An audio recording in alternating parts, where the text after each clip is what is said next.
자, 다음은 우리 오세훈 서울시장 얘기를 좀 해봐야 될 것 같아요. 오세훈 시장이 지금 서울에 없습니다. 그렇죠? 네, 뉴욕에 있는데 네.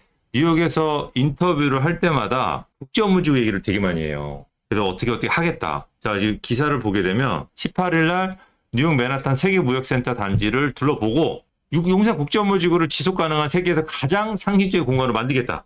그러니까 여기 세계무역센터를 넘는 건물을 짓겠다는 거죠. 뉴욕이 부러운 거죠. 그렇죠? 그렇죠. 그리고 용산을 제로 에너지, 그러니까 에너지 탄소 제로인 건물을 가서 국제업무지구 탄소 제로를 만들겠다. 이게 세계적인 추세죠. 요즘에. 그러니까 국제업무지구에 욕심이 엄청난 거죠. 그렇습니다. 그리고 20일 날 며칠 전이죠. 네. 기자 간담회에서 지금 용산 국제업무지구 밑그림 거의 그려졌다. 제 임기 중에 착공하겠다.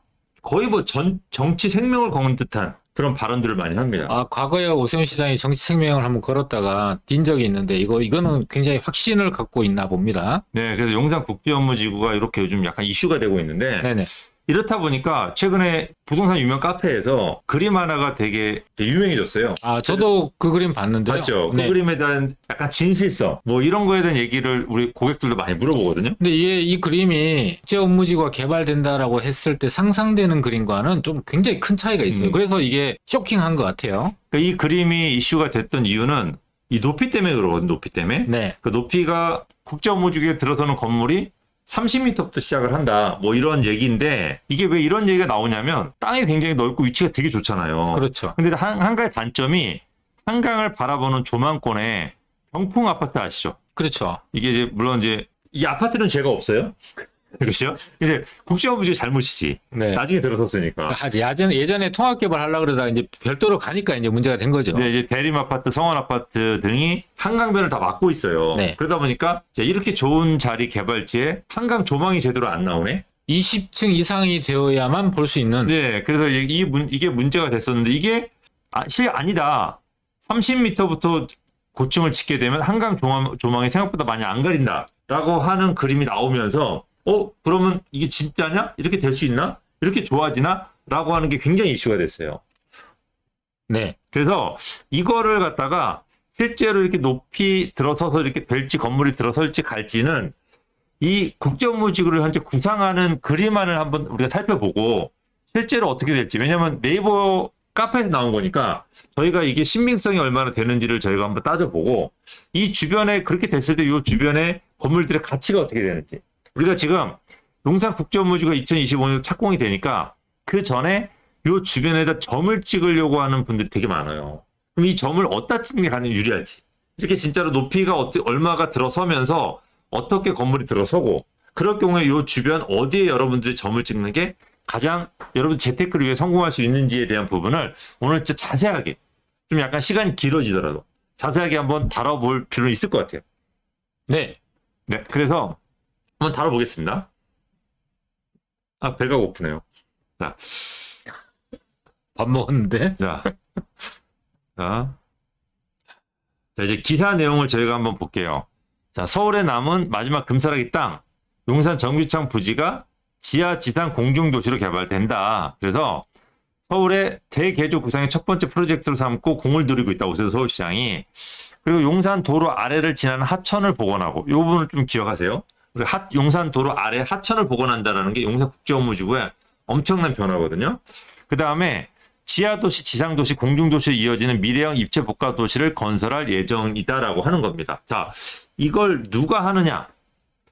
자, 보시게 되면은 뭐 용적 1,500% 초과하는 용적률을 개발하겠다는 다 알고 있는 거고 이 그림의 큰 그림을 강병근 총괄 건축가가 하겠다는 거예요. 네. 이분이 뭐 몇 가지를 얘기하는데 이 강병근 총괄 건축가가 지금 용산 국제업무지구뿐만이 아니고 한강변에 지어지는 랜드마크 여의도 큰 그림을 다 그리고 있어요. 그렇습니다. 지금 추진하고 있는 게 그레이트 한강 프로젝트를 이분이 다 총괄하고 있고요. 노들섬에 만드는 거 노들섬 재조성 사업과 그다음에 서울 비전 100년 이걸 다 지금 현재 이 강병근 총괄 건축가님이 총괄을 하고 있거든요. 마치 기다렸다는 듯이 받아서 얘기를 하네요. 그 다음에 네. 도심에 또 우리가 비욘존. 비욘드존. 도심에 우리가 건물들을 지을 때 이제 디자인을 굉장히 중요시 하잖아요. 네. 이제 그 남산 주변의 어떤 개발 계획도 전부 다 이분 그림으로 나오는 거기 때문에 네. 우리 우리 구독자분들은 자, 어쨌든 서울을 투자하시려고 하는 분들은 이분의 어떤 사상, 철학, 어떤 식으로 갈지를 오세훈 서울시보다 더 중요해요. 오세훈 시장이 구상하고 있는 거를 이 강병근 총괄 건축가가 실현한다. 거의 이렇게 보시면 돼요. 맡기고 그렇죠. 왔다 보시면 돼요. 네네. 이분 사진입니다. 넘어가겠습니다. 이분이 얼마 전에 진행한 심포지엄. 요거를 보게 되면은 이분의 사상을 좀 알 수가 있는데 첫 번째가 땅의 도시, 밀도와 공공성의 공존이라 그래서 많은 분들을 허드슨야드나 뭐 도쿄라든지 도쿄 야에스나 이런 공공성 있게 개발한 개발자들을 불러서 세미나를 개최했어요. 그러니까 우리가 용산국제업무지구나 한강을 얼마나 공공성 있게 개방성 있게 많은 분들이 이용하고 관광객들이 유입될 수 있는 그런 공공성을 가질 수 있느냐를 되게 중요시 보더라고요. 그러니까 용적률 높여서 고밀로 짓는 대신 사람들한테 오픈된 공간으로 제공하는 거를 기부 체납해서 공공성까지 확보하겠다. 이게 이제 트렌드인 거죠. 우리가 건물을 지을 때 개방성 있게 하려고 그러면 1층 높이를 굉장히 높게 지어야 돼요. 그렇죠. 그래야 다니는 사람들이 개방성 있게 갈 수 있잖아요. 그러다 보니까 우리가 용산국제업무지구 건물들이 좀 높아질 수밖에 없다, 1층이. 그래서 아까 그 카페에서 얘기했던 분들이 굉장히 근거 있게 접근을 하면서 높이가 뭐 24m 이상이나 높게 지상 공간이 만들어진다 이런 얘기가 나오는 거죠. 그래서 이미 그 구체적인 게 이미 많이 발표됐습니다. 네네. 그러다 보니까 이제 약간 높이가 많이 높게 나온 거고 두 번째가 땅의 건축, 도시의 활력을 만든답니다. 이게 무슨 얘기냐 좀 어려운 말인데 잘 지은 건물 하나가 도시를 살린다는 거예요.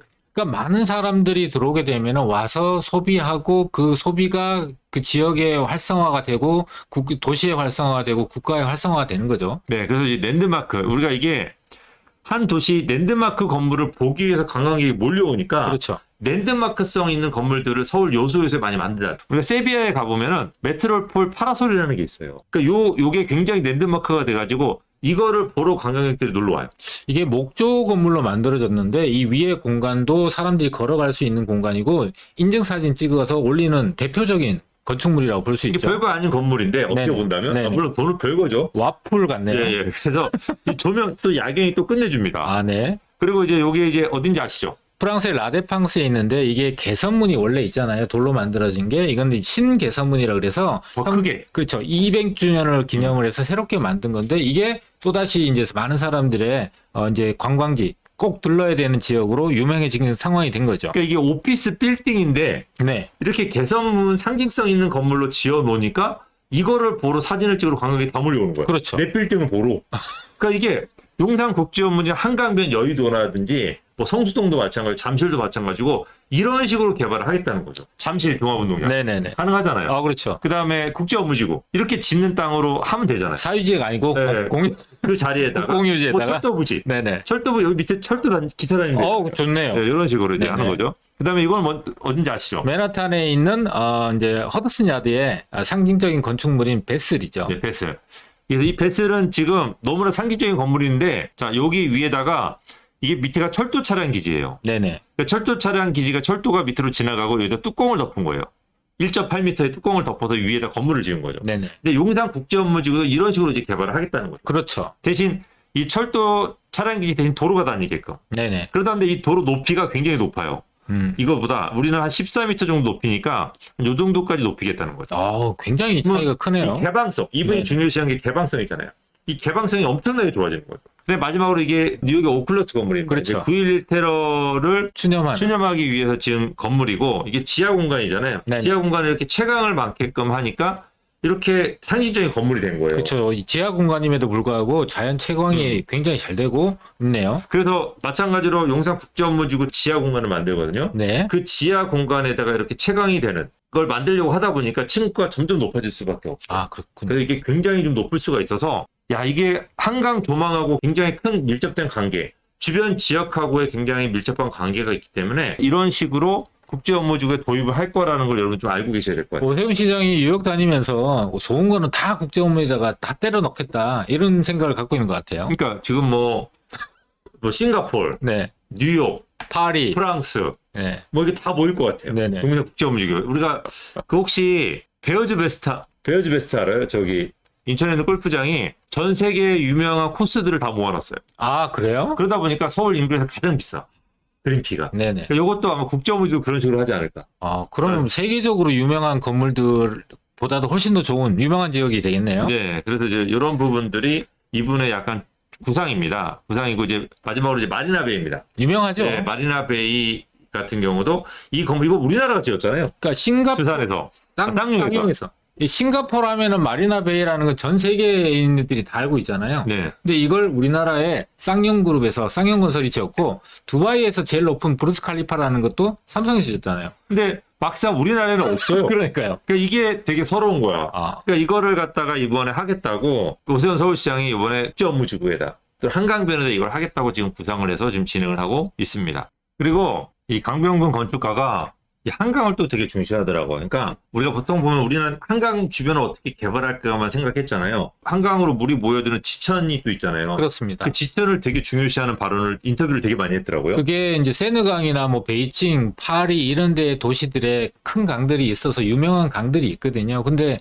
그 강들과 확실하게 다른 것이 우리 한강에는 산을 끼고 있기 때문에 산에서 흘러내리는 지천들이 한강으로 모여들고 이 한강과 지천이 어우러지는 거기 때문에 이 강병근 서울시 총괄 건축가가 이 지천에 대한 개발을 굉장히 중요시하고 앞으로도 이 지천에 대한 개발을 계속해서 확대해 나갈 가능성이 되게 높다. 이렇게 보시면 되겠습니다. 그러니까 이제 이분이 최근 몇 년 동안에 하는 아무래도 지천 쪽에도 랜드마크 개발이나 이런 것들이 많이 몰릴 가능성이 있으니까 우리 한강이나 또 한강에 지천이 모이는 자리들은 좀 중요시하게 좀 살펴볼 필요 있을 것 같아요. 대표적으로 창동에 보면은 중랑천에 연결되는 창동역에 아레나 경기장이 들어서는 것도 하나의 랜드마크 건물이 될 수 있겠죠. 잠실 종합운동장 같은 경우도 탄천하고 탄천에 붙어 한강이 있죠. 또 네네. 모이는 자리이기도 하고 그렇습니다. 중랑천도 마찬가지고 또 안양천이 모이는 또 저 양평동 쪽 같은 경우도 찬하고 또 한강이 만나는 자리잖아요. 중랑천하고 만나는 데가 삼표 레미콘 부지 거기도 이제 랜드마크 건물이 들어설 예정이죠. 그런 식의 이제 그런 자리들이 어떻게 보면 굉장히 중요시 보고 있다라고 여러분들이 알고 계시면 될 것 같습니다. 어쨌든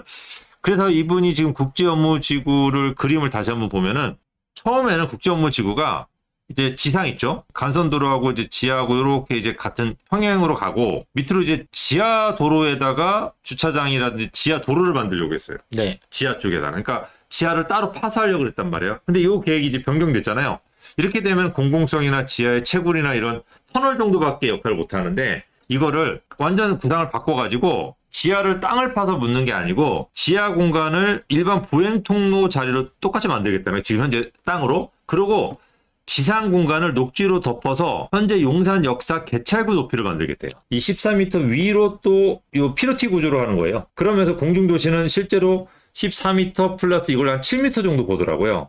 그러니까 14m에서 21m 정도 높이에서 시작을 한다는 거죠. 네. 그러니까 쉽게 얘기하면 용산역 앞에 지상 도로에서 봤을 때는 국제업무지구 높이가 21m로 시작을 하니까 7층 높이에서 건물이 시작하는 거죠. 어우. 그리고 이 아래쪽에 도로로 만나는 부지를 딱 가면은 저는 서부 이천동의 아파트들이 여기서 거의 같은 선상에 시작한다고 보거든요. 네네. 근데 이분은 부동산 카페에서 본 거는 여기를 좀 약간 이렇게 낮게 보더라고요. 아. 낮게 봐서 조금 더 낮아진다라고 보는데 네. 요거는 약간 논란의 여지는 있을 것 같아요. 어쨌든 이런 식으로 된다라고 보시면 될 것 같아요, 여러분들이. 그러니까 지상 공간이 생각보다 굉장히 높다. 그래서 용산 국제업무지구가 여기는 철로 높이가 얼마 안 되잖아요. 네. 그러니까 차량 기지 높이 한 4m 정도밖에 안 되는데 그래서 요 두께까지 치더라도 한 6m 정도거든요. 근데 우리는 이거보다 훨씬 더 높은 14m니까 여기서 시작한다고 보시면 돼요.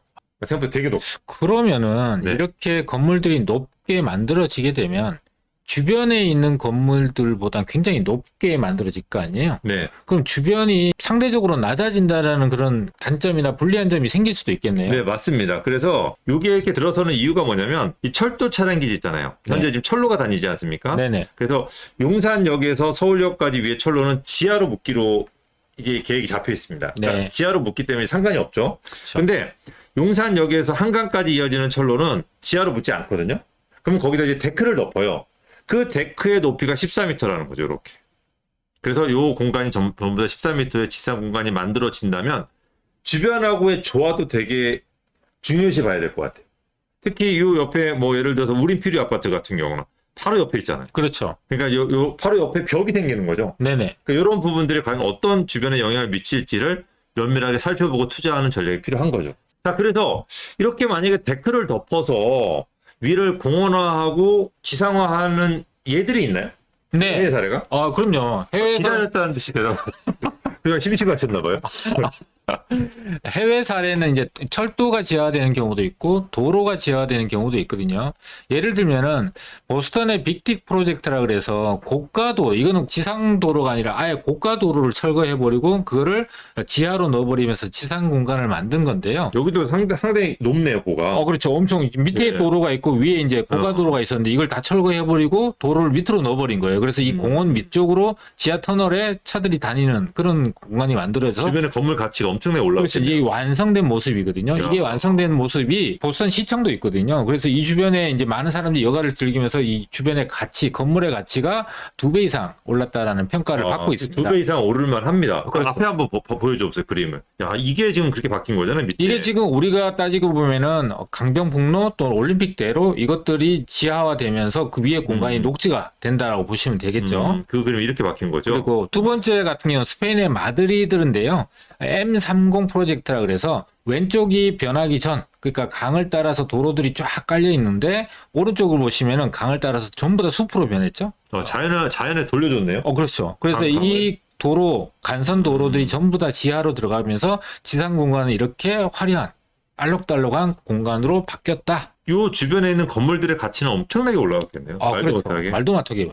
이 옆에 건물들 있잖아요. 예, 이 건물들의 가치가 엄청나게 높아지게 되겠죠. 지금 예를 들면은 미국의 센트럴파크 주변에 있는 아파트 건물들이 가치가 엄청나게 높잖아요. 그와 비견될 수 있죠. 그래서 다른 도시들처럼 차라리 도로를 지하로 묻어서 지상 공간 녹지화를 하면은 주변 건물에 플러스 요소만 있잖아요. 그렇죠. 근데 요 용산 국제업무지구는 요 철로를 결국 데크를 덮어야 되니까. 자, 요 철로를 지하로 묻어야 되잖아요. 14m 이상의 도로를 높인단 말이에요. 네네. 높여서 이거를 하기 때문에 자, 여기다 이제 이렇게 데크를 만약에 덮는다면 갑자기 이런 아파트들 주변 지역은 갑자기 벽이 생기는 거잖아요. 그렇죠. 그죠? 여기는 물론 요 서부이천동에서 봤을 때는 14m 위에 도로가 생겨서 접근성이 있고 위로 올라가기 때문에 큰 상관은 없을 것 같아요. 근데 우린필류 아파트 같은 경우는 이런 식으로 벽이 생길 것 같거든요. 이게 과연 플러스적인 요소가 있을까? 우린필류 아파트 이거 어떻게 해요, 이거? 여기 이제 벽이 만들어지게 되잖아요. 네, 14m 높이에요. 네, 이게 벽이라면- 14m면 5층 높이의 벽이 생겨요. 근데 여기에 앞에 이만큼의 철도 부지가 공간이 남아 있다 보니까 오히려 높이가 있지만 여기에 이제 사람들이 올라갈 수 있는 계단을 이렇게 설치를 해서 별도로 올라가게 만들면 여기 이제 녹지 공간이잖아요. 그럼 여기 이 정도 공간이 떨어져 있고 떨어져 있는 상태에서 여기에 건물이 만들어진다면 오히려 녹지를 내다다 볼 수 있는 그런 이제 이격이 돼 있어서 우리 필요에는 크게 문제되거나 오히려 앞에가 녹지가 만들어져서 장점으로 작용할 가능성이 더 높다고 봅니다. 그러니까 여기에다 뭐 건물을 뭐 질 수는 없잖아요. 거기도 이제 녹지 공간을 같이 네, 만들면 녹지로 쓰겠죠. 그렇죠. 그럼 녹지가 없던 녹지가 생기는 거네요. 그렇습니다. 우리 집 앞마당에 녹지가 생기는 거고 거기 더군다나 용산 국제업무지구라든지 용산역, 서울역까지 걸어갈 수 있는 데크가 생기는 거잖아요. 그럼요. 네, 그러면은 요거는 오히려 굉장히 랜드마크성으로 크게 되겠네요. 요 서울역까지 이어지는 요 철로 라인이 되면은 요거는 저희가 그 뉴욕 허드슨 야드에서 연결되는 그 하이라인, 하이라인. 그 하이라인이라는 고가 옛날에 철도가 다니던 길을 갖다가 지금 걷고 싶은 길로 만들어 가지고 그 주변 지역이 랜드마크 되고 있어요. 그렇죠. 그러니까 뭐 베들부터 시작을 해서 위로 쭉 연결돼서 최근에 생긴 게 리틀 아일랜드라든지 네. 뭐 여러 가지 지금 뭐 2, 3년 하는 생긴데요, 상징물들이. 그러면서 이 하이라인 자체가 마중물의 역할을 해가지고 그 주변 지역이 계속 좋아져서 그 주변 지역의 가치가 하늘 높은 줄모르고 뛰고 있다라고 하거든요. 그러면 이 우린필류 같은 경우도 이게 생기게 되면은 이 주변에 공간이 있잖아요. 네네. 그 공간에 어떤 상징물들이 들어서는 거죠. 그러면 오히려 그 가치가 하늘 높은 줄 모르고 솟을 가능성이 높다라고 보여져요. 그리고 요 지금 용산역에 서울역까지 이어지는 라인들도 역시 하이라인처럼 돼가지고 요 지금 철도부지 옆에 공간들이 좀 있거든요. 네네. 그 위로 올라가면요.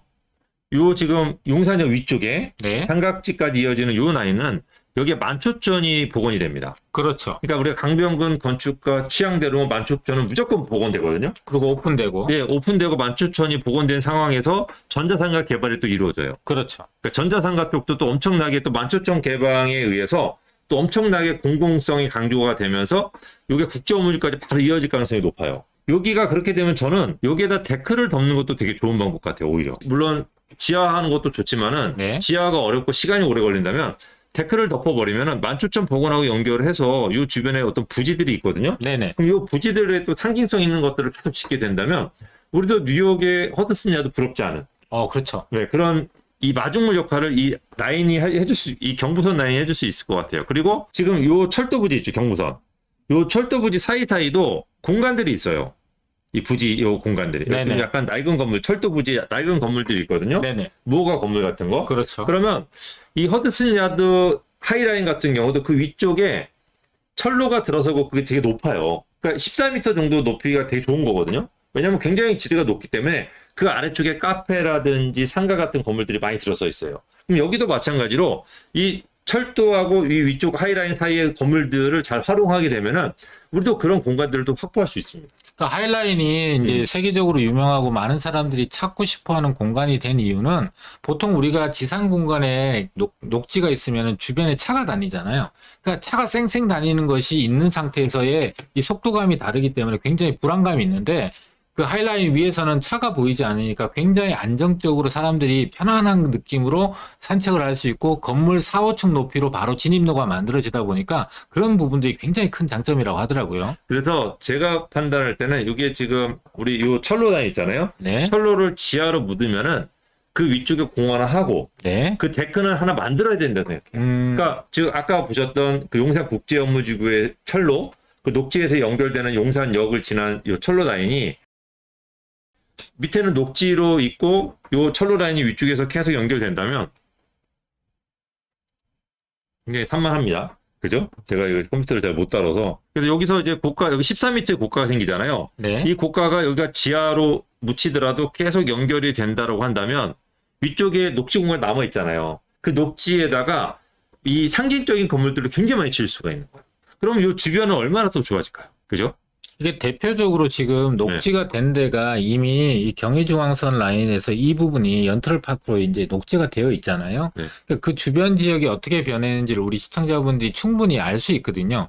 그거와 보다도 훨씬 더 큰 부분들이 녹지가 만들어지기 때문에 그 효과보다 더 클 거고 또 용산역 바로 앞에서 게이트웨이라 그래서 용산역까지 연결되는 녹지가까지 연결된다면 다 만들어져 있어요. 그렇죠. 그러니까 이게 지하되는 공간의 녹지와 더불어서 시너지가 용산공원까지의 시너지까지 발생을 하게 되니까 또 외국 관광객들이 찾아올 수밖에 없는 그런 공간으로 탈바꿈하게 된다라고 보시면 되죠. 그러니까 단순하게 여기를 녹지로만 만들게 되면은 그 지나가는 공간밖에 안 돼요. 근데 여기에다가 위쪽에 이 고가 14m 정도의 데크를 쭉 연결해서 쭉 만들어준다면 그 아래쪽에 또 새로운 공간이 생기는 거예요. 굳이 다른 거 할 필요도 없어. 그러면 그 아래쪽에 위쪽에는 사람들이 지나다니는 통로, 그러니까 접근성이 생기는 거예요. 그렇죠. 접근성이 생기고 아래쪽은 공간이 생기니까 랜드마크성 어떤 우리가 쉴 수 있는 휴식 공간하고 랜드마크성 건물들이 밑에 엄청 많이 들어설 수 있는 거죠. 그러니까 이렇게 활용해주고 자, 이 만초천이 복원이 될 가능성이 굉장히 높죠. 네. 이 강변군 건축가 취향으로는. 네네. 그러면 만초천이 이제 복원이 된다면 원유로까지 이어진 요 라인들 있잖아요. 네. 요 라인들이 쉴 수 있는 공간들이 생겨요. 그렇죠. 그러면 양쪽에 이제 랜드마크 건물들이 또 들어서려고 하겠죠. 그러면 여기까지 또 요 서울역에서 연결되는 국제업무지구가 되게 넓어지는 거예요. 이렇게. 이 원효로까지. 그러니까 이 원효로 넘어서까지 우리가 좋아진다라고 보시면 될 것 같아요. 그러니까 양재천 주변에 카페라든지 또는 이렇게 스테이크 집이라든지 파스타 집이 굉장히 많거든요. 그 다음에 청계천 주변에도 굉장히 이쁜 카페들이 많이 들어섰잖아요. 그런 식으로 효과가 굉장히 극대화될 수밖에 없겠네요. 또 하나는 앞에 그림 한번 볼까요? 다시 한번.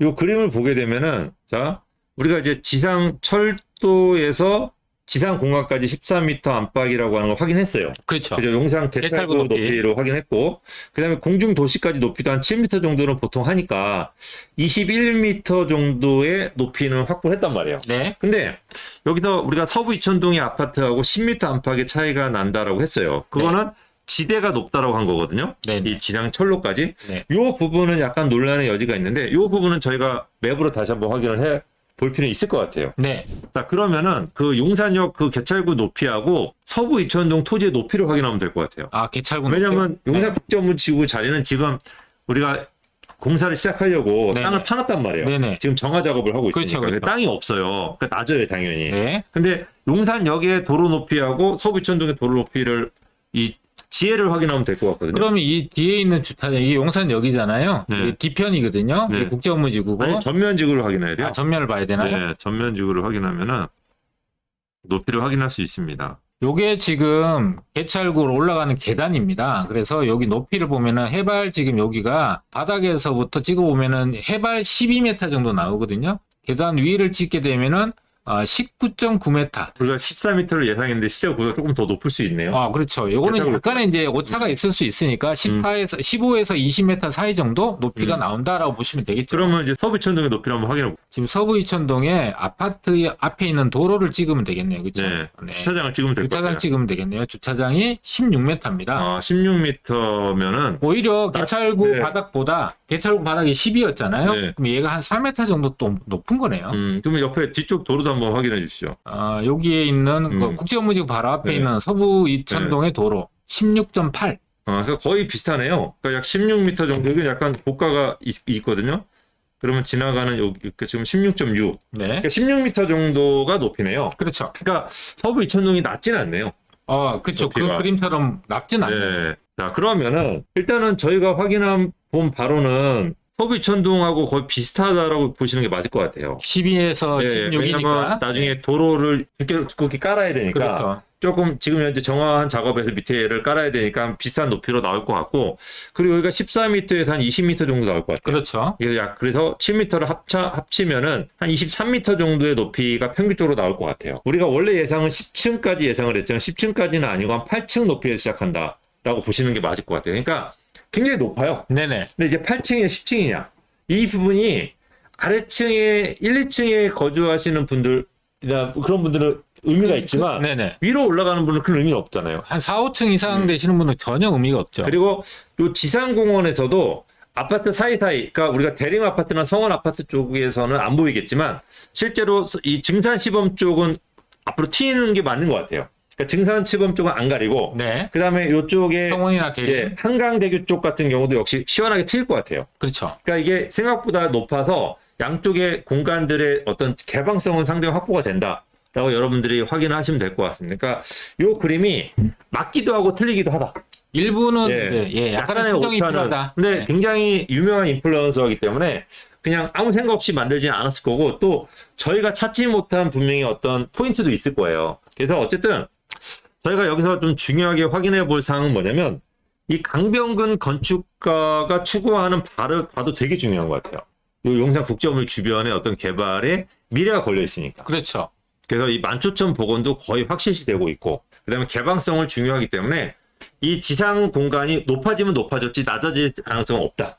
그러니까 높아지게 되면은 기존에 예측했던 높이보다 전체적으로 건물들이 다 높아지는 거잖아요. 그리고 네. 한강변에서 바라봤을 때 오히려 더 건물에 대한 조망권이 이제 건물을 바라보는 시티뷰가 더 확실하게 나온다고 볼 수 있겠네요. 그렇죠? 그리고 또 하나는 이 한강에서 이 용산역까지는 철로, 네. 거기에 이제 데크가 덮여서 그 데크를 걸어갈 수 있는 녹지로 바뀌는데, 그 녹지가 서울역까지 쭉 연결된다.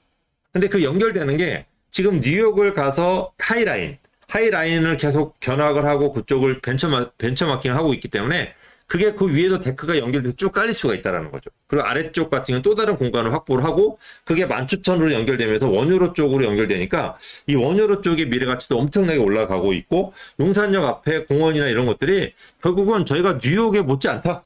세계적인 거를 뭔가 만들 수 있다. 그리고 국제 업무지구에 들어서는 건물들 자체도 세계적인 뭔가 랜드마크가 되는 건물들이 들어설 가능성이 높기 때문에, 이 여러분들이 2025년 전 국제 업무지구 개발이 시작하기 전에는 점을 찍는 부분에서는 좀 많이 여러분들이 좀 중요시 생각해서 그런 부분들을 잘 하셔야 될 것 같아요. 자, 그래서 저희가 이 점 하나를 찍을 때 저는 우린필요 아파트도 벽이 생겨서 되게 안 좋을 줄 알았는데 되게 괜찮을 것 같아요. 그래서 이 동쪽이 좋을 것 같고, 이 남쪽에 해당되는 서부 이천동은 지하도시하고 연결되잖아요. 네네. 그 지하도시에 연결되는 부분은 플러스적일 수도 있고 마이너스적일 수도 있고 되게 약간 뭐라 그럴까요? 이거는 다시 한번 저희가 들여다봐야 될 것 같아요. 그러니까 제가 볼 때는 서부 이천동. 그러니까 지금 이제 하이라인 밑에가 공간이 보면은 카페도 있고 거기에 뭐 여러 가지 휴식 공간, 즐길 공간들이 만들어지게 되거든요. 지금 아까 국제업무지구 지하 공간도 단순하게 주차장이 아니고 사람들이 왕래하고 썬큰처럼 해서 자연 채광이 들어올 수 있는 공간이 연결된다고 하니까 서부 이천동에서 지하 공간으로 연결이 되더라도 나쁜 게 아니라 오히려 많은 사람들이 유동인구가 늘어날 수 있는 그런 공간이 재창출된다라고 이해하시면은 서부 이천동에도 굉장히 득이 되는 그런 개발이 되지 않을까 싶습니다. 근데 주민들 입장에서 높게 들어선다고 한다면 반대하는 세력도 되게 많을 것 같아요. 아무래도 예. 근데 오세훈 서울시장 스타일을 보게 되면 이번에 세운상가 같은 경우도 자꾸 니네가 보상하는데 버티면 수용하겠다라는 강력하게 밀어붙이는 분명 그런 성격도 있거든요.